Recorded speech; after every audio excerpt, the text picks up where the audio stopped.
Our parsha today is from Deuteronomy, chapters 26 through 30. And if you wish to follow along, that would be lovely. Deuteronomy 26 through 30. In a nutshell, Moses instructs the people of Israel, when you enter the land that God is giving to you as your eternal heritage, and you settle it and cultivate it, bring the first fruits of the earth to the place God chooses, and declare your gratitude for all God has done for you. Our parsha also includes the laws of the tithes given to the Levites, to the poor, and detailed instructions on how to proclaim the blessings and curses on Mount Gerizim and Mount Evil, something like that. Moshe reminds the people that they are God's chosen people and that they, in turn, have chosen God. After listing the blessings with which God will reward the people when they follow the laws of the Torah, Moshe gives a long, harsh account of the bad things, illness, famine, poverty, exile, that will befall them if they abandon God's commandments. Moshe concludes by telling the people that only today, 40 years after their birth as a people, have they attained a heart to see, a heart to know, eyes to see, and ears to hear. Or, depending on the translation, Moshe tells the people that after 40 years, they have not attained a heart to know, eyes to see, and ears to hear. So I had two contradictory translations there. I hope you folks know which one is the correct one. Tonight, I am going to focus on chapter 26 of Deuteronomy, where Moshe focuses on first fruit offerings and tithes. And we're going to stop and talk about those. So I'm going to try and keep my talking a little bit shorter than I frequently do. Thanksgiving is a difficult concept. We want to be self-made people. We want to believe that we have, through our own wisdom and strength, acquired everything we have, and we want to own or control everything we see. We believe we deserve everything we have and much, much more.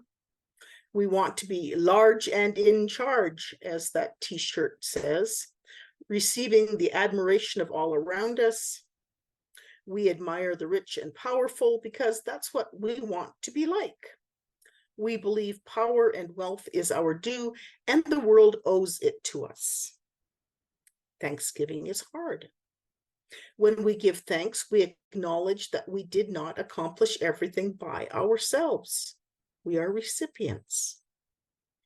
We acknowledge that we have had to depend on someone or something else in order to achieve what we have. We're not all powerful. We acknowledge this goodness came into our lives because of another. Giving thanks is an exercise in humility, and humans are not good at humility. We see this in businesses.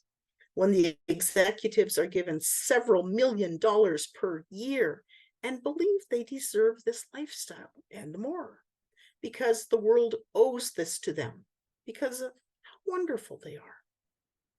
There are no words of thanks, nor is there any concern for the people who made this wealth possible, the workers who live on minimum wage and can't afford medical care or safe housing, because they're just doing their duty to make the executives rich. We see this all the time. We see it so often we think it's normal. On the other end of the spectrum, I see this in the classroom, where children, little people, believe their parents owe them the latest cell phone and the coolest styles of clothing. There's no awe in this amazing gift. There's no reciprocal idea of what I can do to show my appreciation. There's just entitlement. There is as much as the executives. And you need to do what I said now. Who taught these children that they are entitled to everything? Who taught them that only losers say thank you? And only if the gift meets that person's standards on both ends of the spectrum. I deserve everything I've got. And I don't have to say thank you. Our God, of course, has to be countercultural. God lists for us the great things God has done for us because humans do tend to forget these things.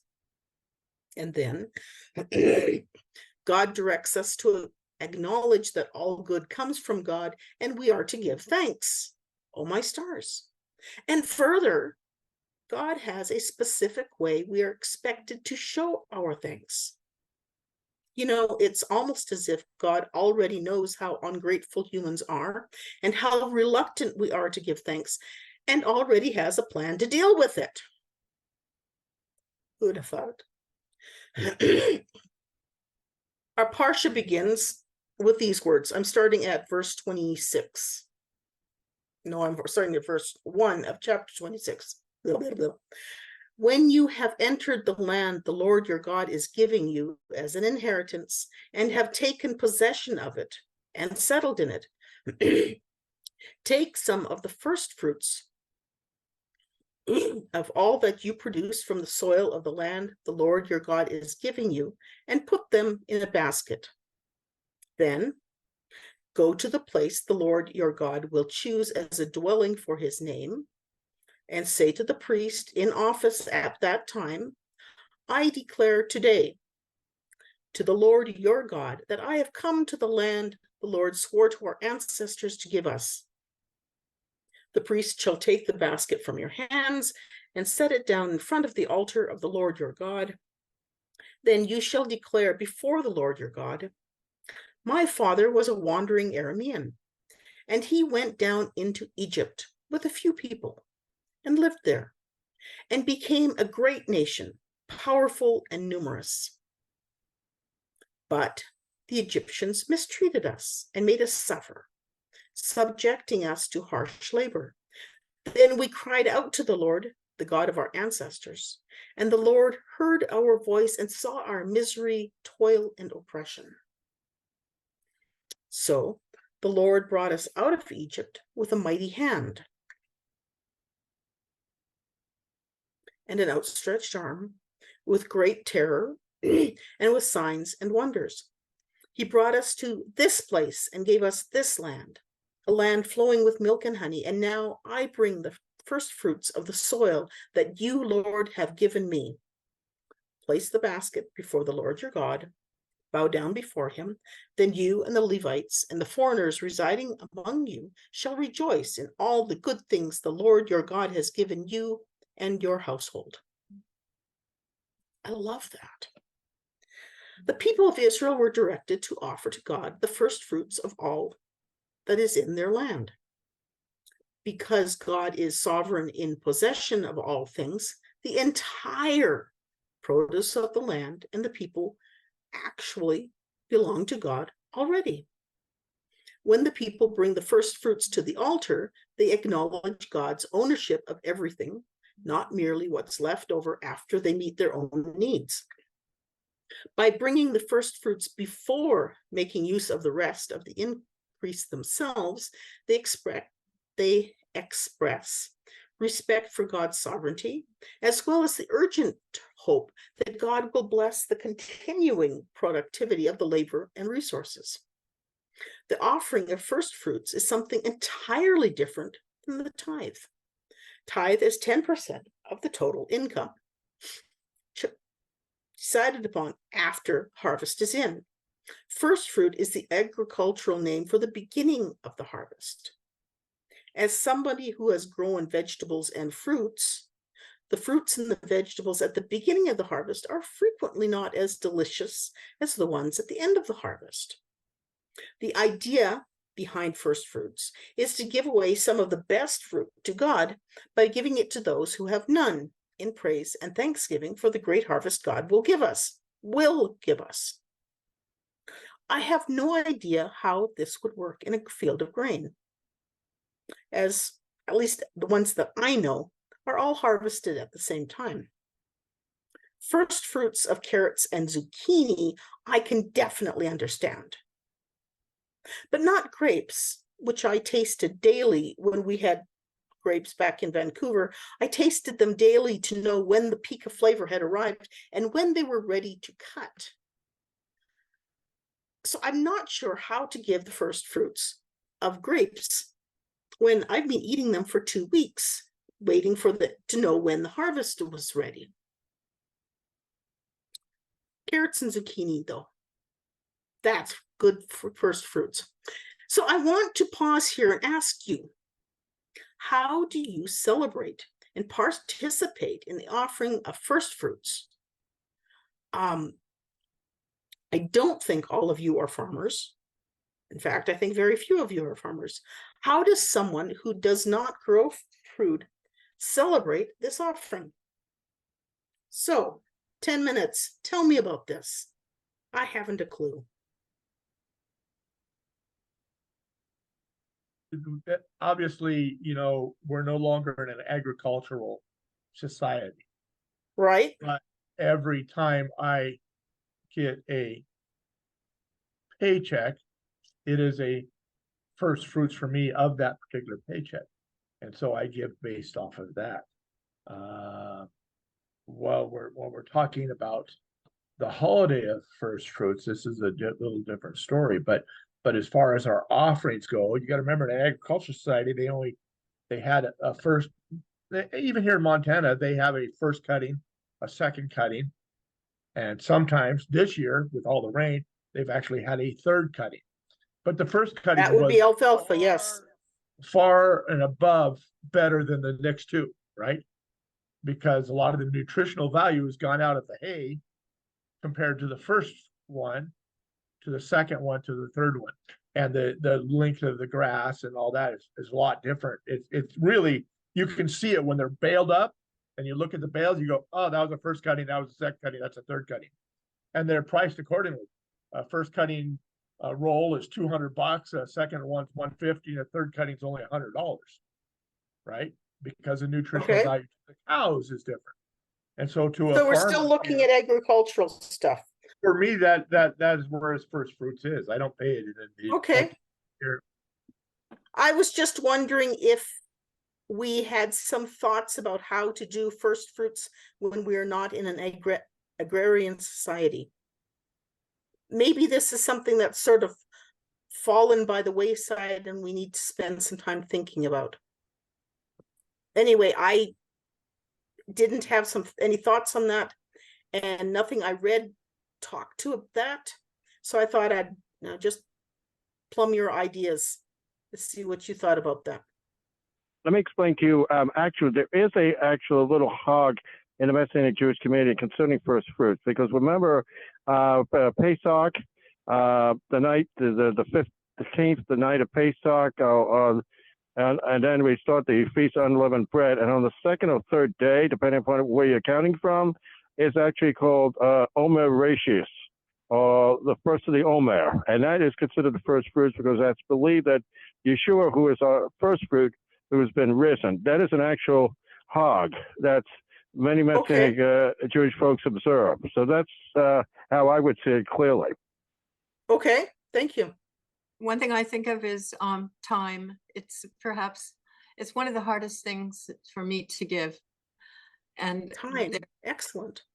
There are things that, we easily spend time on that we want to, and things that we must spend time on, like grooming and cleaning our home, that kind of thing. But there are some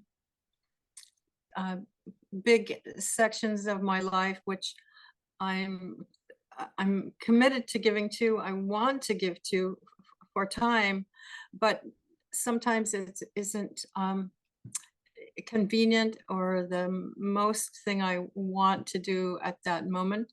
When it is, for instance, my grandchildren, I love being with them, but sometimes I have conflict, but it's my practice and my joy to give time to them above other things. I have a question that comes to mind. Is this an instruction of something you were supposed to do repeatedly, or was this was something that they were given a command to do once? To my understanding, it was at the beginning of each harvest, give your first fruits to God. Say that your father was a wandering Aramean, and praise and thank God for the harvest that was about to come. I really like Pam's idea about time. I think that's excellent. And also, I think we have to keep in mind how these things were actually fulfilled. Last week, David mentioned the type and anti-type, or the pattern or the shadow versus the reality. And the reality, the anti-types as Mark pointed out, have been fulfilled in Yeshua. And when the Romans chapter 1 says that Jesus Christ declared to be the Son of God with power by the resurrection of the dead, depending on which translation you're looking at. But I've looked at several interlinears, and it's really not just that he was resurrected from the dead, but when he resurrected, it was so powerful that a bunch of other people were resurrected with him. And he presented those as first fruits before the Father when he ascended to heaven, and he led captives in his train. And then it was a promise of what was going to happen. And 50 days later, yep, right on schedule, there we have the harvest of 3,000 souls. Okay, excellent. Thank you, Gordon. So this one's been fulfilled. So no Yes. more giving away your zucchini at the beginning of this harvest. But yeah, excellent. Thank you, Gordon.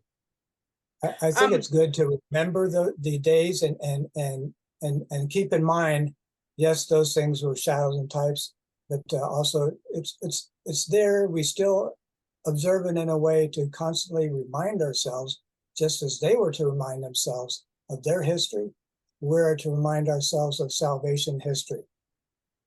And looking forward to the final fall feast, which are still yet to come, still yet to be fulfilled.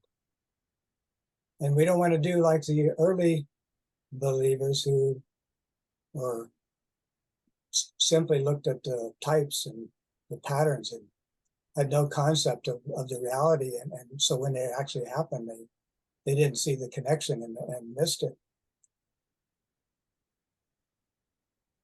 The one thing that for me, something can be fulfilled at a time and yet still have a teaching moment for each and every one of us that we need to follow through by our actions, what we do. You know, I've heard that same argument made, well, first fruits is fulfilled, so I don't have to give offering. I don't have to give tithes. It doesn't say anything about it in the New Testament. I'm like, that's not what it says, right?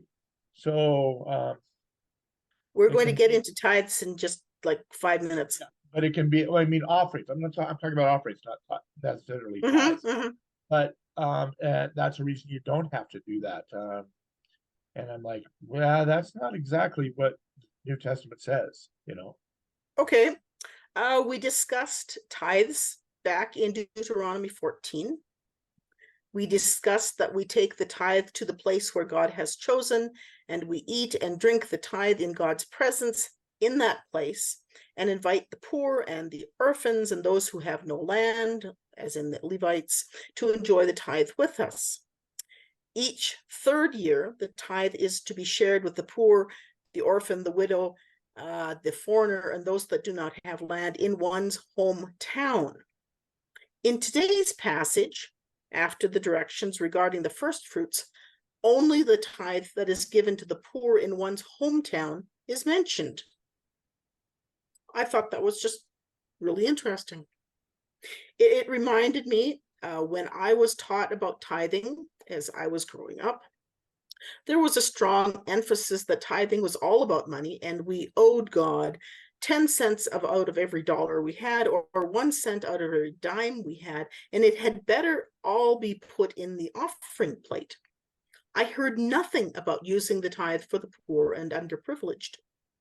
Once, about 15 years ago-ish, I was asked to give a talk on tithing, and I was foolish enough to say that the church didn't need my whole tithe, but the local food bank did.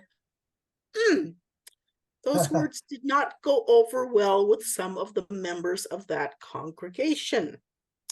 One older man took me aside and informed me that if I wanted to waste my money on those losers, I had better do it with my own money and not with God's money. He went on at some length that I had better make sure my whole tithe was in the plate, blah, blah, blah. I was a bad person for doing this, blah, blah, blah. At which time I thanked him for his opinion and excused myself. This passage disagrees with him. It was just interesting reading this passage, and suddenly this gentleman came to mind, yelling at me for doing what the passage told me to. The passage directs us to care for those people who do not have what they need, and completely ignores the church's building fund. So, your turn again. What did you grow up believing about tithing? Have your beliefs changed? How? Well, I didn't grow up in a church, so I knew nothing about tithing until I joined when I was 21. Probably good. Yeah, I'd say we were taught that the tithe only went to pastors. Yeah. And but then that kind of loosened. It went to pastors and teachers, people who promoted the gospel.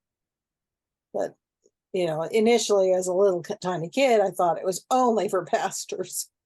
Of course, I dropped it in the offering plate, not knowing that the offering plate went everywhere but to the pastor. Went to whatever was on the agenda for the church that particular day. Because it wasn't marked as tithe unless it went in an envelope. And you said that it was tithe. When I was a kid, I was just taught that 10% of everything I got needed to go in the offering plate. But we were never taught that the tithe went to the poor. Yeah, I had never heard that. Or the stranger. Problem in a lot of churches today. I still see that. Isn't the love offering that they take separate? They still do it only to the pastors, the teachers, and all of that, the tithe, but then you give a separate offering for caring, All these other things. like a love offering, I think they called it, or something. Right. Or, they'd have different projects, or there'd be the week that was for the Dorcas or whoever. The offering this week goes to community services. Which includes the food bank, so. Yes. Right. Many services. Some of you didn't have to be rebel rousers, apparently. Good job. Being rabble rousers. Yeah, disagreeing with the status quo and saying, no, God's word says we need to take care of the poor and the foreigner, and does not say anything about making sure the church's roof is fixed out of the tithe. Those are special offerings. Hey, Mark, question for you.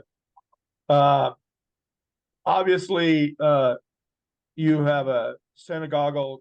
At the synagogue, I'm assuming the synagogue you go to, that I know at Neve Shalom I pay my membership, and then I pay a building fee, and then I pay, I don't remember what the other one is. Anyway, but they still have a pushki, an offering box. Exotic. Do you have that there? That depends on which shul we're talking about. The one I normally go to is what they call a porch minion or a house minion and all that. So they don't exactly have a membership. it fulfills a need of a minyan. It's not exactly, most shuls during the week will have a push kibboth or something that's attached to the wall. You know, yes, they do have that, or whatever way people can put in cheshbon or what we call miser, and it could either be Rishon, first miser, like a first time, or miser sheni, or there's different guidelines they actually do have. So it varies. Each show is different in the way it operates. Besides those shows, a lot of shows do have membership dues, and some shows even charge high holiday seats fees, even to members in some cases. If those are the big expensive ones, so it varies. The show to show, or minion to minion. That's the way I So- said. Explain high holiday fees to me. All right. Well, This- high holiday outside of the Jewish Adventists and the Messianic Jewish whatever that believes in free seating and everything, in most shuls, all spectrums of what I call mainline Judaism, they charge a high holiday seat fee. Mostly, in the reason for the reform or the reconstructionists, and sometimes in the conservative shuls, they get large groups of people for the high holidays and they charge seats taxes because they don't see them the rest of the year. They're like 3 days a year Jews, if you know what I mean. The Orthodox, it's a little bit different because they don't have as much expenses, because they don't have a fancy choir and none of that going on. So it's not as high.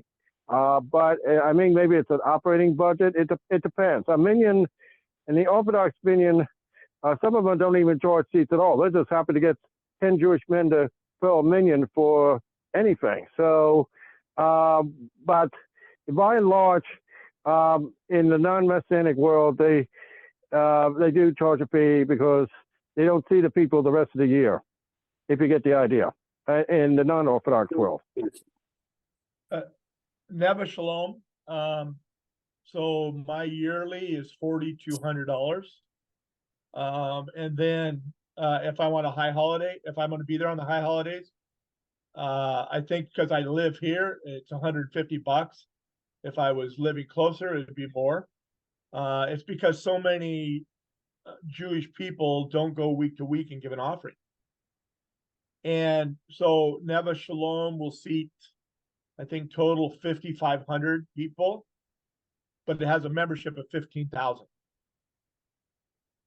So if you want to go to Neva Shalom and be on the high holidays, you tithe. That's their income. It's not how they do special projects. They have a whole different thing for that. It's just what they. My stars. Okay, thank you. Yeah. Thank you. Neva and Beth Israel and Portland are both very large synagogues. So David, may I ask, and this Yeah. is personal, so be as general as you want, but you're always, you have a pattern of being open, upfront, and so you make this a priority and you continue it even though you're not there. It was your practice when you were here, and I still have a membership at Neva Shalom, and I send them money every year. And why is it? How do you look at that? As it's not just preserving relationships, but how do you look at that in your mind? And is it How I look at it is this, Pam. Neva Shalom serves almost 20,000 meals a week. yeah, oh yeah, okay, That money I give to them goes to feed those homeless people. Beth Israel has a similar program. They have a 10-story building that's right next to them that they manage all the costs on it. And that's so the money that goes to the synagogue, which is considerable, I'll say that. They have a considerable budget. I get their budget every year. Their expenditure on community, on poor outreach, I would, it's a sad fact, but it's higher than the Oregon Conference's complete expenditure on the Dorcas or community service programs. It's huge. They give away a third of their budget. Wow. A third of their budget goes to community welfare, to feeding the poor. They really have a heart for that. Beth Israel has the same thing, but of course they're big synagogues. Thank you for that. That puts clothes on the scarecrow. And I know the word commitment is a big part of it, but it's really what we're looking at in this passage of giving to the true needs and not needs that are coming back around us because it's the roof of the church or supporting the pastor or something. So it's a flat out commitment. Thank you for elaborating specifics. Thank you. So pulling it all together. Marcia, the one thing I want to say, I do want to have one thing. We also have here in Baltimore something called the Associated Jewish Federation. And you're going to ask, what do? They do a lot of different things for different people across the Jewish spectrum. And actually also are some areas non-sectarian, so they help the non-Jewish community as well. So we pay pledges, and we actually, to the Associated Federation, because they're out there. And even it goes to Israel too. So what I'm doing is I'm touching not just the people real in need, but it's not just here, but it could be overseas in Israel where the Jewish community is or wherever that might be. So so if you know the Federation, of course, they're not just doing dollars or fundraising just through dollars. They actually do help a whole lot of people. So I just wanted to, and I have made phone calls. So I'm very good in telemarketing, pledge work and so forth every year in our Super Sunday campaign that you have in the fall, either just before or after the Yom Tov season's over. And that's something else to consider as well. Awesome. Thank you. We are currently living in the 40 days before Rosh Hashanah. We are looking at our lives and evaluating our lives in the presence of God. And today's invitation is to evaluate our relationship to money and possessions and asking ourselves, what is God inviting us to do? And it sounds like we are doing exactly that. Let us pray. Healer of our every ill, light of each tomorrow, give us peace beyond our fear and hope beyond our sorrow. You who know our fears and sadness, grace us with your peace and gladness. Spirit of all comfort, fill our hearts. In the pain and joy, beholding how your grace is still unfolding, give us all your vision, God of love. Give us strength to love each other, every sister, every brother. Spirit of all kindness, be our guide. You who know each thought and feeling, teach us all your way of healing. Spirit of compassion, fill each heart. Healer of our every ill, light of each tomorrow, give us peace beyond our fear and hope beyond our sorrow. Amen.